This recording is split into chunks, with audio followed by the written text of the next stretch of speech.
लंबा गहरा श्वास पहले फेफड़े पे भरना है, फिर ओंकार के पवित्र उच्चारण श्वास छोड़ते हुए ये उद्गीत प्राणायाम कहलाता है। ओम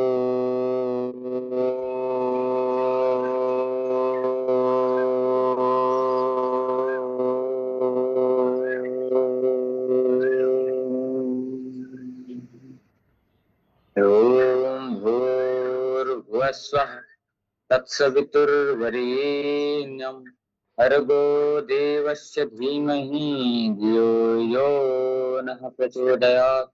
ओम त्र्यंबकं यजामहे सुगंधिं पुष्टिवर्धनम् उर्वारुकमिव बन्धनात् मृत्योर्मुक्षीयमामृतात्।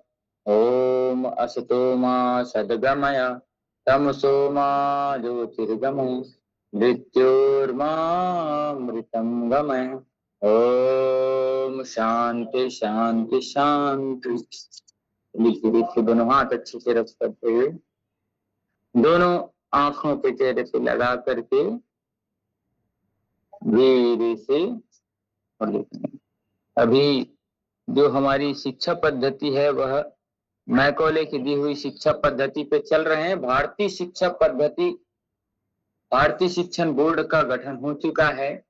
कुछ दिनों में पूरे देश में भारतीय शिक्षण बोर्ड का गठन होने के बाद फिर भारतीयता के हिसाब से पढ़ाई होगी। अभी तक हम टीबी मैकॉले के हिसाब से पढ़ रहे हैं। चलिए गर्दन घुमा करके गर्दन को खुली कर लेते हैं।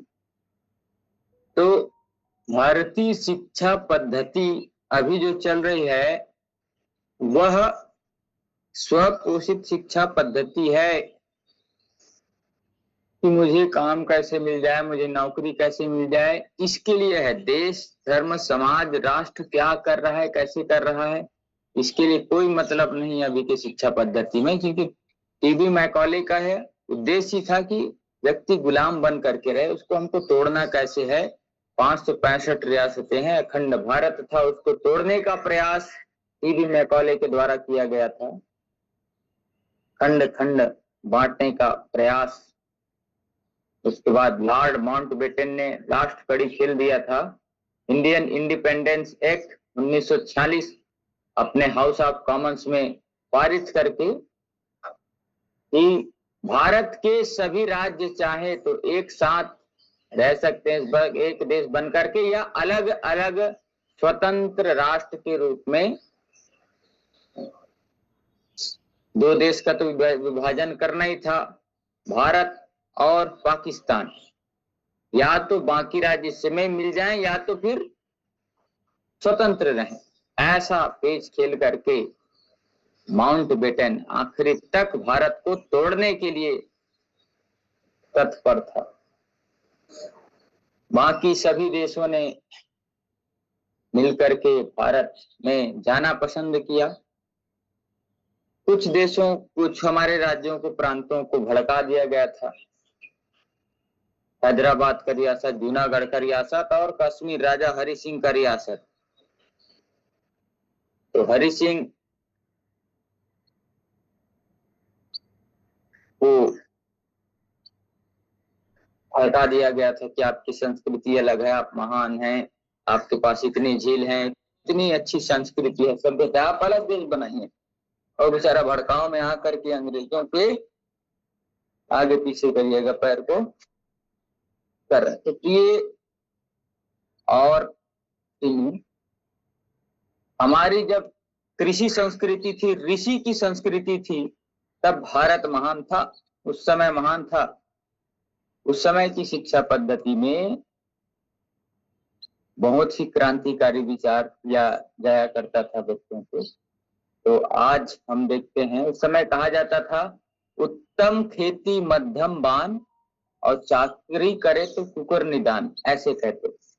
सबसे अच्छा है खेती करना, उसके बाद आता है व्यापार करना, और उसके बाद आता है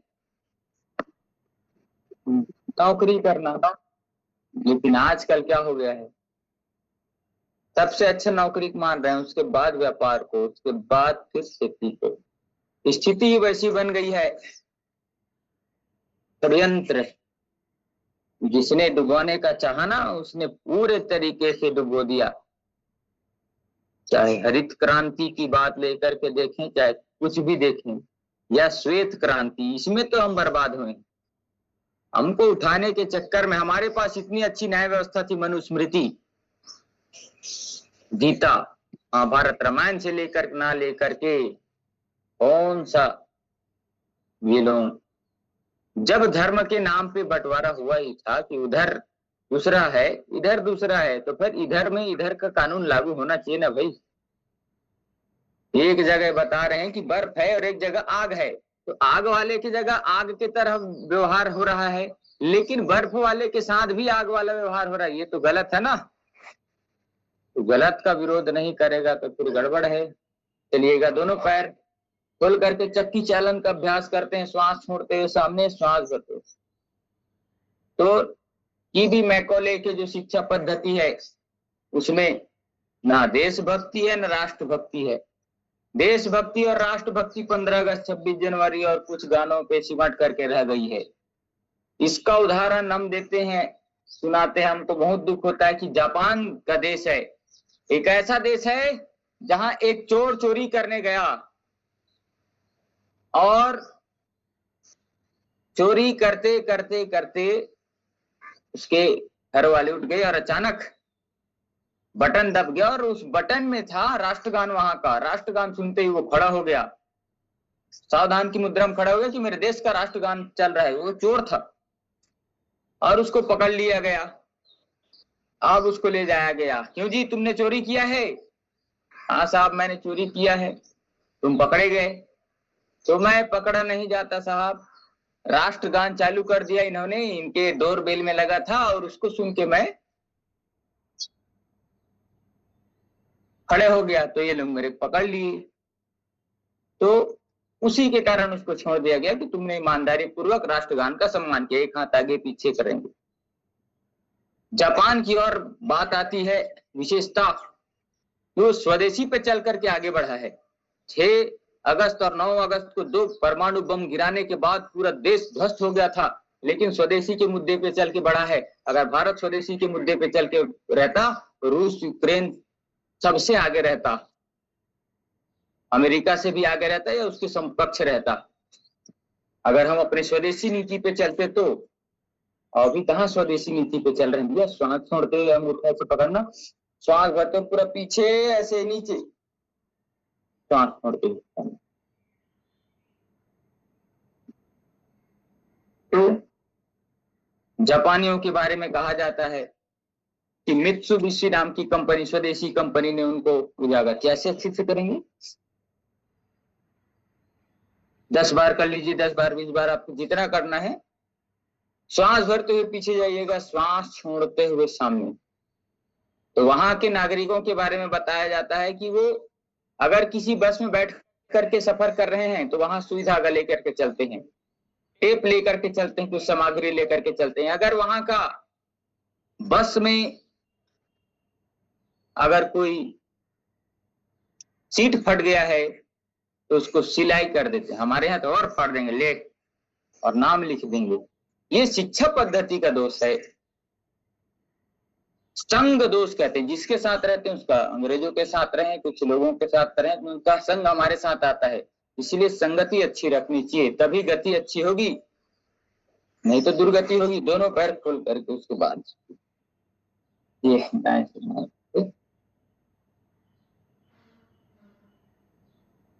और जापान की एक बात और याद दिला देता हूँ क्योंकि वहां शिक्षा पद्धति अच्छी है, स्वदेशी है इसलिए बता रहा हूँ। चीन है, जापान है, ये लोग अपनी स्वदेशी पद्धति को अपनाए। अमेरिका है, ये भी अपने स्वदेशी पद्धति को अपनाए, तभी इतना आगे है। अपने सभ्यता को, अपनी संस्कृति को मान करके वो आगे बढ़े हैं, तभी इतना महान राष्ट्र बन पाए हैं दुनिया में।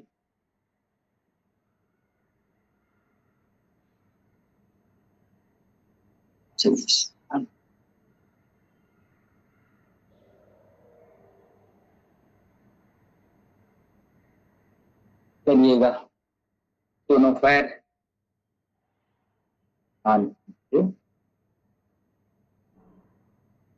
मेंढक दौड़ का अभ्यास करेंगे। मेंढक दोनों पैर जोड़ लेंगे ऐसे, दोनों हाथ पीछे ऐसे, मेंढक की तरह कूदते हुए आगे जाएंगे अपने कटाई पे, मेंढक की तरह कूदते हुए वापिस आएंगे ऐसे।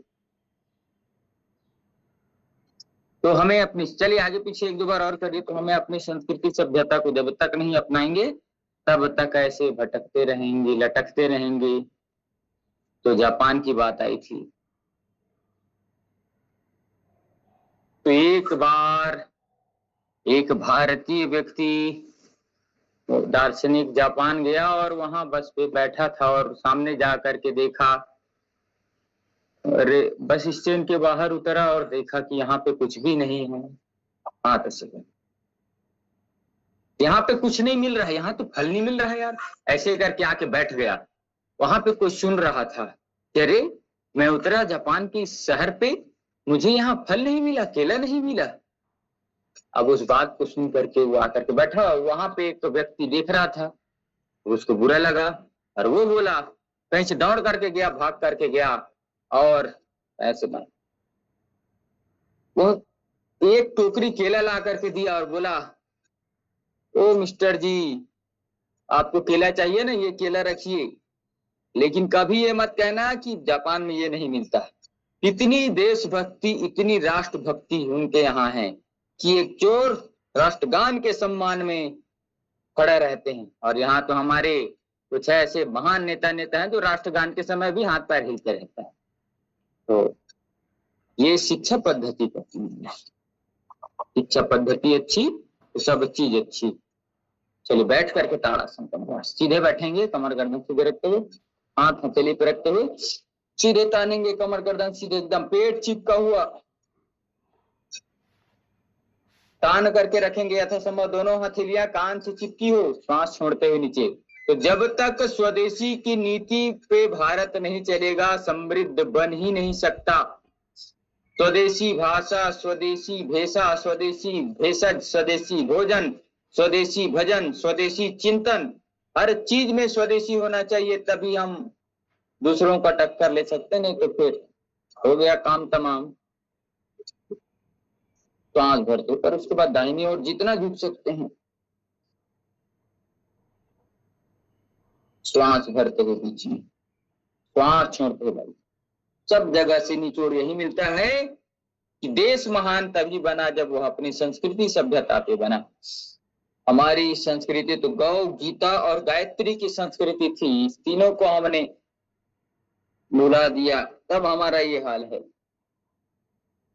नहीं तो पहले के शताब्दी में ऐसे समृद्धशाली हमारा देश था, उस समृद्धि को हम कहीं खो चुके हैं। समृद्धि को पुनः वैभवशाली भारत बनाने के लिए पुनः राष्ट्र चिंतन से ओतप्रोत व्यक्ति बालकों का निर्माण करना है, जो अपने लिए नहीं, अपने परिवार के लिए नहीं, अपने संपूर्ण देश के लिए सर्वप्रथम। ओम राष्ट्राय स्वाहा इदम राष्ट्राय इदम नमः। अब हम यज्ञ होम करते हैं, हमारा यही रहता है, ओम राष्ट्राय स्वाहा। राष्ट्र सबसे बड़ा है। चलिएगा, दोनों पैर सामने खोल करके प्रेशर के कुछ अभ्यास हैं। अंगूठे से लेकर के पूरे एड़ी तक का धीरे धीरे लाना है, दबाना है। प्रेशर के पॉइंट आपके शरीर पे कहीं पे दर्द है, अकड़न है, तो ठीक करेगा प्रेशर के माध्यम से। एक्यूप्रेशर है, एक्यूपंक्चर है। भारतीय संस्कृति की देन बहुत सारी चीजें हैं, उसको विदेशी लोग, जैसे कराटा है भारत की देन है, उसको विदेशी लोग ले गए। एक्यूप्रेशर है, उसको भी विदेशी लोग ले गए, अपना नाम लिखा लिए। जहाज का आविष्कार हमारे यहाँ हुआ, शून्य का आविष्कार हमारे यहाँ हुआ, बहुत सारी चीजों का आविष्कार हमारे यहाँ हुआ, लेकिन हम लोग उसको पेटेंट नहीं करा पाए। इसीलिए बोलते हैं समृद्धशाली होना बहुत जरूरी है। अपने स्थान पे भारत का यह दुर्भाग्य रहा कि हम 800 साल की गुलामी झेले। अब 800 साल की गुलामी इसीलिए झेले कि हमको कुछ कुछ शास्त्रों को अधूरा बताया गया। अहिंसा पर परमो धर्म ही पढ़ा दिया गया, उसके आगे नहीं पढ़ाया गया कि धर्म हिंसा तथैव च, आधा आधा पढ़ा दिया गया। अब आधा आधा पढ़ के कोई व्यक्ति महान नहीं बन सकता।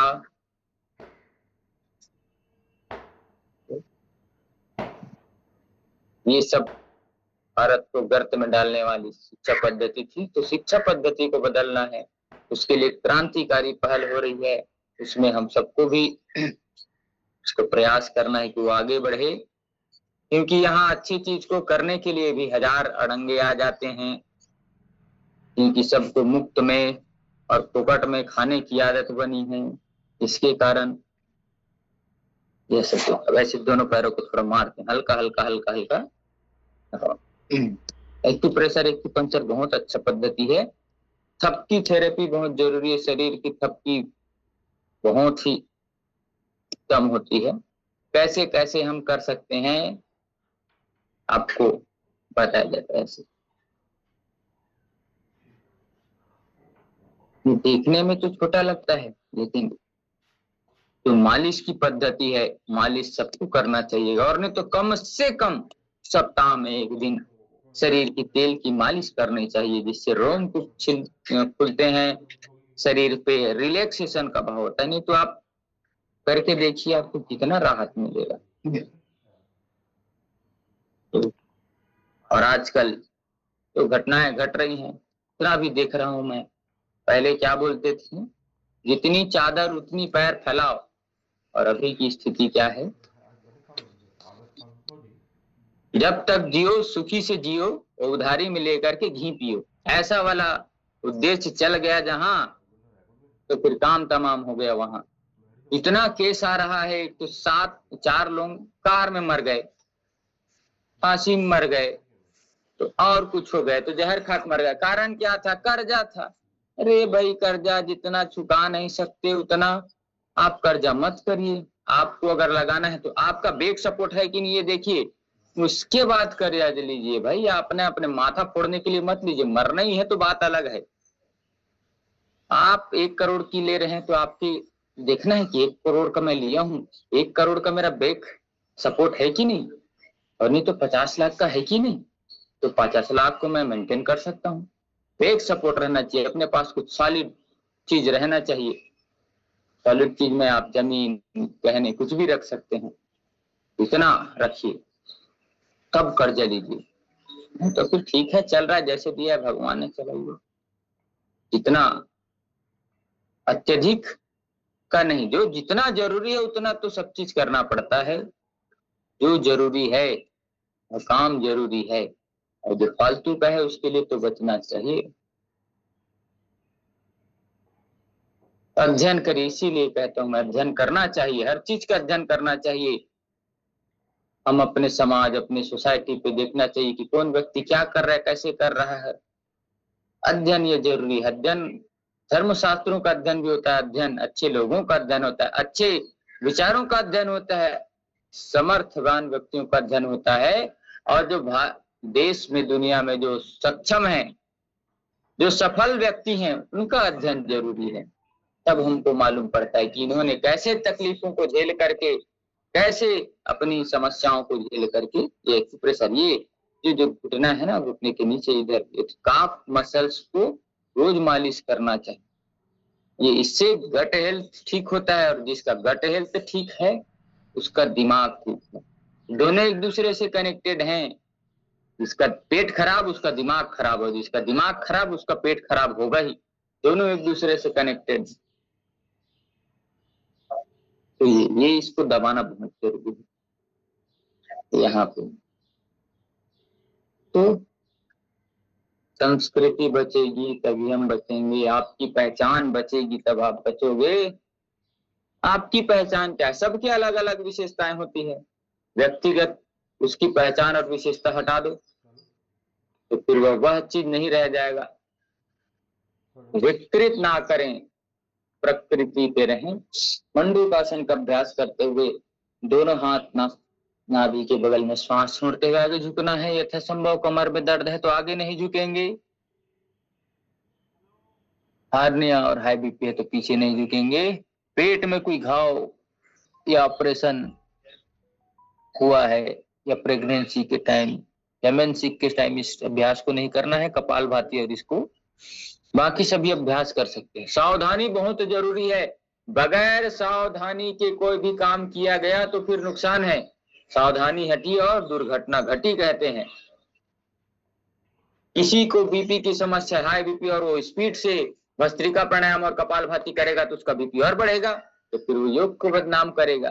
अरे यार मैं किया तो मेरा बढ़ गया। अरे भैया, आपको करना है ये मालूम है, क्या नहीं करना, कब करना, कैसे करना ये मालूम नहीं है, तो फिर गड़बड़ है। इसलिए आ जाइए किसी गुरु के पास, ज्ञान लीजिए।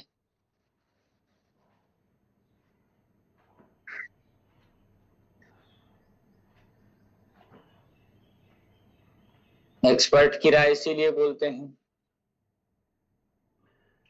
मालूम नहीं है किसको करना है किसको नहीं, तो किए जा रहे हैं। अच्छा है। हाँ, आम खानी अच्छी बात है, आम खाना चाहिए।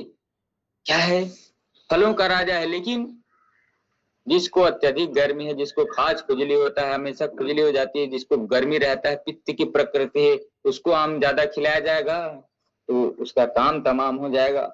इसलिए देख करके, प्रकृति को देख करके भी फल खाया जाता है। फल का सब कुछ।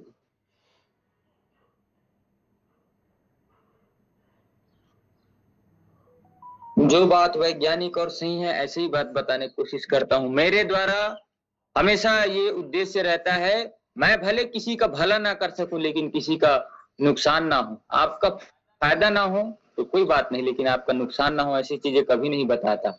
योग में वही चीज बताता हूँ या किसी भी चीज में जिससे आपका भला हो।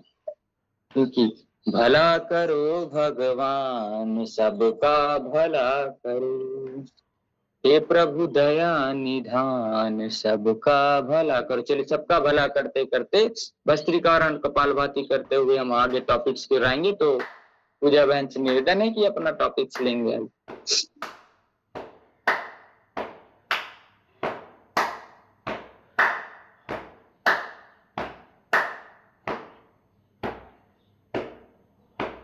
पूरा श्वास फेफड़े पे भर करके धीरे धीरे श्वास छोड़ना। धन्यवाद।